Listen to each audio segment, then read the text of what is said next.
Chip অর্থ সস্তা। This is chip, এটা হলো সস্তা, এটা সস্তা। কস্টলি অর্থাৎ অর্থ দামি। দিস ইজ কস্টলি, এটা হলো দামি, এটা দামি।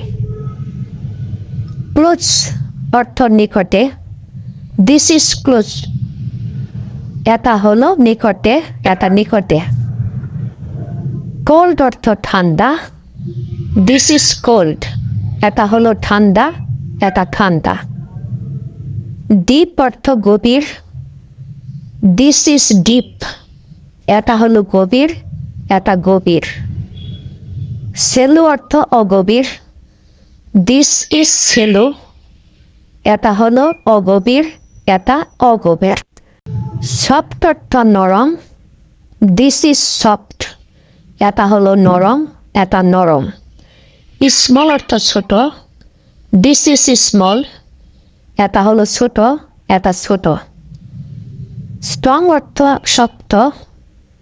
দিস ইজ স্ট্রং, এটা হলো শক্তিশালী, এটা শক্তিশালী। ফাইন অর্থ নিখুঁত।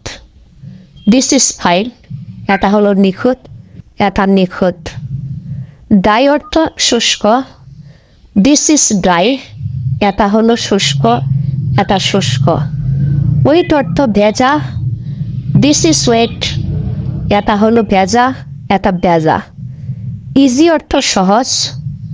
দিস ইজ ইজি, এটা হলো সহজ, এটা সহজ।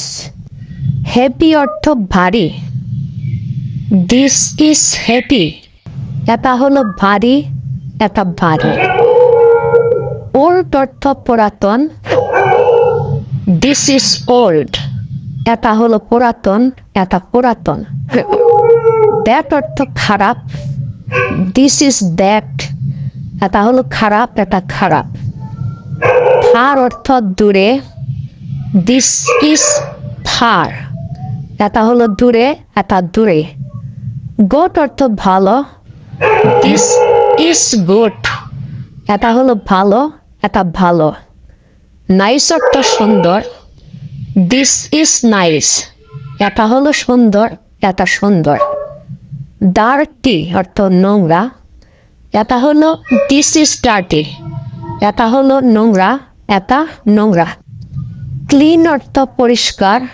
দিস ইজ ক্লিন, এটা হলো পরিষ্কার, এটা পরিষ্কার।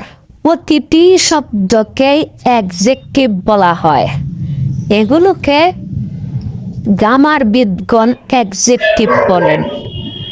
আশা করি বুঝতে পেরেছেন। সকলকে ধন্যবাদ।